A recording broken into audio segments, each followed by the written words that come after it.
My name is Dr. Metha Gupta from Biani Group of Colleges. Today we will discuss what is abstract and how to write abstracts.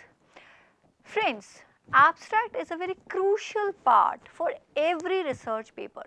जब भी हम किसी conference में अपना research paper भेजना चाहते हैं, सबसे पहले हमसे एब्स्ट्रैक्ट मंगाया जाता है एंड लेटर ऑन जब उसका रिव्यू किया जाता है तो उसके बाद हमारे पास एक्सेप्टेंस या रिजेक्शन या फिर चेंज का मैसेज आता है.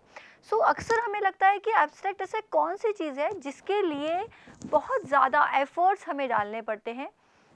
तो इसमें घबराने की कोई बात नहीं है, इसमें परेशान होने की कोई बात नहीं है. एब्स्ट्रैक्ट कुछ नहीं है.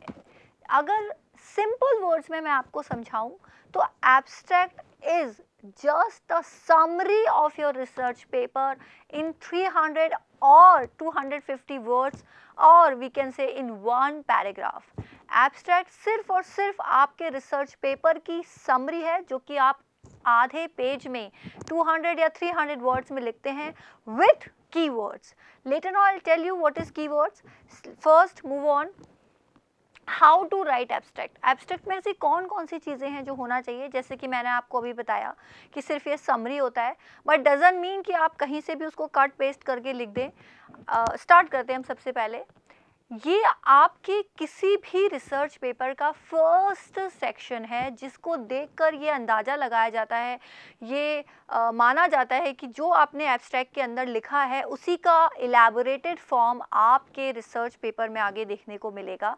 बेसिकली जब आप रिसर्च पेपर लिखते हैं उसके ऊपर आप एक छोटा सा वन पैराग्राफ का एब्स्ट्रैक्ट लिखते हैं जिसको पढ़कर हम ये चीज़ समझ पाते हैं कि आपने आगे किस बात की स्टडी की है.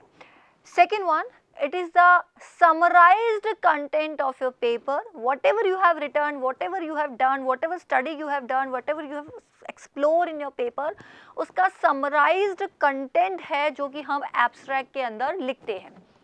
Third one is abstract must be clear and smooth.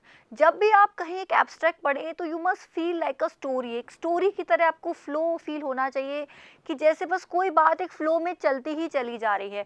ऐसा नहीं होना चाहिए कि आपने फर्स्ट लाइन पढ़ी और सेकंड लाइन फर्स्ट लाइन की कॉन्ट्राडिक्टरी है, थर्ड लाइन कुछ और ही कह रही है जो कि दोनों लाइन से कहीं भी मैच नहीं करती है. कोई भी रिसर्च पेपर का एब्स्ट्रैक्ट हमेशा और हमेशा क्लियर वर्ड्स में और स्मूथली फ्लो होना चाहिए. वही रिसर्च पेपर, वही एब्स्ट्रैक्ट को हम अप टू द मार्क मानते हैं. Another one is agree with the paper. This point is very crucial. कई बार हम क्या करते हैं कि एब्स्ट्रैक्ट पहले लिखते हैं, हमारी फाइंडिंग्स कंक्लूजन हम उसमें मन से लिख देते हैं, अंदाज़ा लगा लेते हैं, और जब हम फाइनली अपना पेपर लिखते हैं, जब लेटर ऑन उस स्टडी को कंडक्ट करते हैं तो हमें पता पड़ता है कि यार हमारे जो फाइंडिंग एंड कंक्लूजन जो अंदाज़ा लगाया था हमने एब्स्ट्रैक्ट के अंदर वो टोटली डिफर है जो कि हमने पेपर में फाइंड आउट किया है. ऐसा नहीं होना चाहिए. फॉर अ गुड एब्स्ट्रैक्ट आपका कंटेंट और आपका एब्स्ट्रैक्ट दोनों में एक परफेक्ट कॉम्बिनेशन, परफेक्ट मैच होना चाहिए. Another one is it is the most crucial part of your research. Definitely it is a crucial part क्योंकि आप जब इसको फर्स्ट पैराग्राफ में लिख रहे हैं तब जाकर व्यूअर, जब जाकर क्रिटिकल एनालिसिस, तब जाकर जो उसको पढ़ रहा है वो ये चीज़ समझ पाएगा कि आपने अपने पेपर में क्या किया है. And the important thing is few and necessary words. कभी भी एब्स्ट्रैक्ट में आप लेंदी बनाने के लिए, उसको बड़ा करने के लिए अननेसेसरी वर्ड्स नहीं लिखने चाहिए.